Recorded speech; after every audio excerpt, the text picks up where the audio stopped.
So நம்ம இப்போ பிளேட்டை மாட்டிடலாம். இப்போ நம்ம ஸ்குவாட்ஸ் போட போகிறோம். என்ன ஸ்குவாட்ஸ்னால் wide stance barbell squats. Starting with 5 kgயில் நான் ஆரம்பிக்கிறேன். என் ரெப்புடேஷன் பிரகாரம் தான் நான் போடுவேன். இது பிகினர்ஸ்க்கு உண்டானது. ஃபஸ்ட்டு வந்து 15, 12, 10 அந்த மாதிரி தான் நான் எப்போவும் ஸ்டார்ட் பண்ணுறது. அந்த மாதிரி தான் நான் எப்போவும் போடுறது. இப்போ நான் போடுற டெமான்ஸ்ட்ரேஷன் மட்டும் பாருங்கள். இது கேமரா கொஞ்சம் தூரமாக இருக்கிறதுனால வைடு வந்து உங்களுக்கு தெரில. நீங்கள் வந்து உங்கள் மேக்ஸ் லெவல் எவ்வளவோ அந்த லெவலில் வச்சு நீங்கள் ஸ்குவாட்ஸ் பண்ண ஆரம்பிங்க. க்ளூட்டுக்கு நல்ல எனக்கு இது தெரியும், மசில் ஆக்டிவிட்டி தெரியும். அதேமாதிரி குவாட்ரிசெப்ஸுக்கும் நல்ல மசில் ஆக்டிவிட்டி தெரியும். பின்னாடி வந்து ஆம்ஸ்ட்ரிங் வந்து சப்போர்ட்டட் மசிலாக வந்து ஒர்க் பண்ணோம். உங்களுக்கு போடும்போது அவ்வளோவா தெரியாது. போட்டு முடித்ததுக்கப்புறம் தான் தெரியும் பெயின் எவ்வளோ இருக்குன்னு. ஸோ இப்போ நான் பண்ணிகிட்டு இருக்கிறத பாருங்கள். நான் போடுற பார் வந்து 22 kg. ஸோ ஆடட் வெயிட் வந்து பார்த்திங்கன்னா 5 10 kg தான் போல் ஆட் பண்ணுறேன். இது பிகினர்ஸ் உண்டான வெயிட்டு தான். ஸோ இதுவும் முடியலன்னா பேம்பு ஸ்டிக்கில் நார்மலாக போட்டு ப்ராக்டிஸ் பண்ண பாருங்கள். ஸோ ஒரு செட்டு முடித்த உடனே கொஞ்சம் வாக் பண்ணிட்டு ஃப்ரீ ஆகிட்டு மறுபடியும் ரிலாக்ஸேஷன் ஆகிட்டு அடுத்த செட்டை வந்து தொடங்குறதுக்கு உண்டான வேலையை பாருங்கள். நான் வந்து வீடியோக்காக எடிட் பண்ணி போட்டிருப்பேன். ஆனால் நானும் கொஞ்ச நேரம் கொஞ்சம் ரெஸ்ட் எடுத்துகிட்டு ஸோ ஒரு வாக் ஹார்ட் ரேட்டு டவுன் ஆனதுக்கப்புறம் தான் மறுபடியும் அந்த செட்டை வந்து ஸ்டார்ட் பண்ணுவேன். ஸோ இப்போ ரெண்டாவது பிளேட்டை மாட்டியாச்சு 10 kg. ஸோ ஃபஸ்ட்டு வந்து 5 இப்போ வந்து 10. இப்போ வந்து ரெண்டாவது ரெப்புடேஷன் வந்து நான் ஸ்டார்ட் பண்ண போகிறேன்.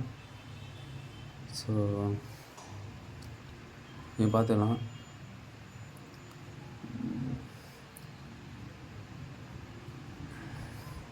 இப்போ நான் ஸ்டார்ட் பண்ணுறேன் பாருங்கள். ஃபஸ்ட்டு 15, இப்போ வந்து 12. நெக்ஸ்ட்டு ஒரு வெயிட்டு போடும்போது வந்து நான் 10 தான் போடுவேன். ஸோ ஸ்குவாட்ஸ் வந்து ஆட்டோமேட்டிக்காக நான் போட்டுகிட்டே இருப்பேன். ஸோ இது வைடு வந்து என்னோடய வைடு. என்னால் எவ்வளோ மேக்ஸ் பண்ண முடியுமோ நான் அவ்வளோ தூரம் மேக்ஸ் பண்ணி வச்சேன். வெயிட்டை வந்து நான் இன்க்ரீஸ் பண்ணிக்கிட்டே இருக்கும்போது 4 பிளேட்டு அப்படின்ற பட்சத்தில் இன்னும் என் லெக்கை வந்து இன்னும் கொஞ்சம் நான் வைடாக வைக்கிறதுக்கு உண்டான வாய்ப்புகள் அதிகம் உண்டு. பேலன்ஸ்க்காகவும் இவர் வந்து என்னால் ஸ்குவாட் அப்போ தான் வந்து ப்ராப்பராக போட முடியும். ஸோ ஆல்மோஸ்ட் அந்த 12 ரெப்புடேஷனையும் வந்து நம்ம வந்து கம்ப்ளீட் பண்ணி முடிச்சிட்டோம்.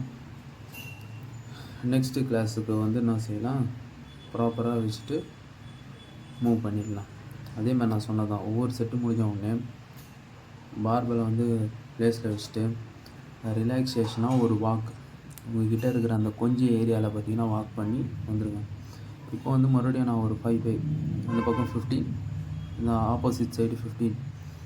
இப்போ வந்து நான் 10 அதான் பண்ண போகிறேன். ஸோ இது கொஞ்சம் வேகமாக முடிஞ்சிடும்.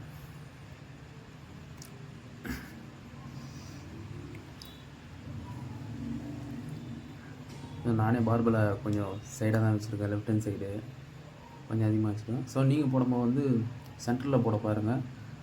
அதேமாரி பேக்கில் ஒரு குஷன் மாரி ஒன்று இருக்கும், அதை யூஸ் பண்ண பாருங்கள். உங்கள் ஜிம்மில் இருந்துச்சுன்னா அதை எடுத்து நீங்கள் யூஸ் பண்ணுங்கள். இப்போ பேக்கில் வந்து பெயின் இல்லாமல் இருக்கும். மோஸ்ட்லி ஜஸ்ட்டு 3 செட்டு தான் நான் போடுறது. லைட்டாக இலைக்குதில்ல, அதனால் கொஞ்சம் பிரேக் எடுத்து போடுறேன். அப்படி இல்லைன்னா கூட ஸோ கொஞ்சம் வெயிட் இன்க்ரீஸ் ஆனதுனால கொஞ்சம் கஷ்டமாக இருக்குது. ஸோ அந்த மாதிரி தான் கைஸ் 3 டைம் வந்து டிஃப்ரெண்ட் வெயிட்டில் வந்து நீங்கள் வந்து ஒர்க் அவுட்டை வந்து போடணும். அவ்வளோதான். லோ வெயிட்ஸில் இது நான் சொல்கிறது வந்து ஃபுல் அண்ட் ஃபுல் பிகினர்ஸ்க்காக தான் நான் சொல்லிகிட்ருக்கேன்.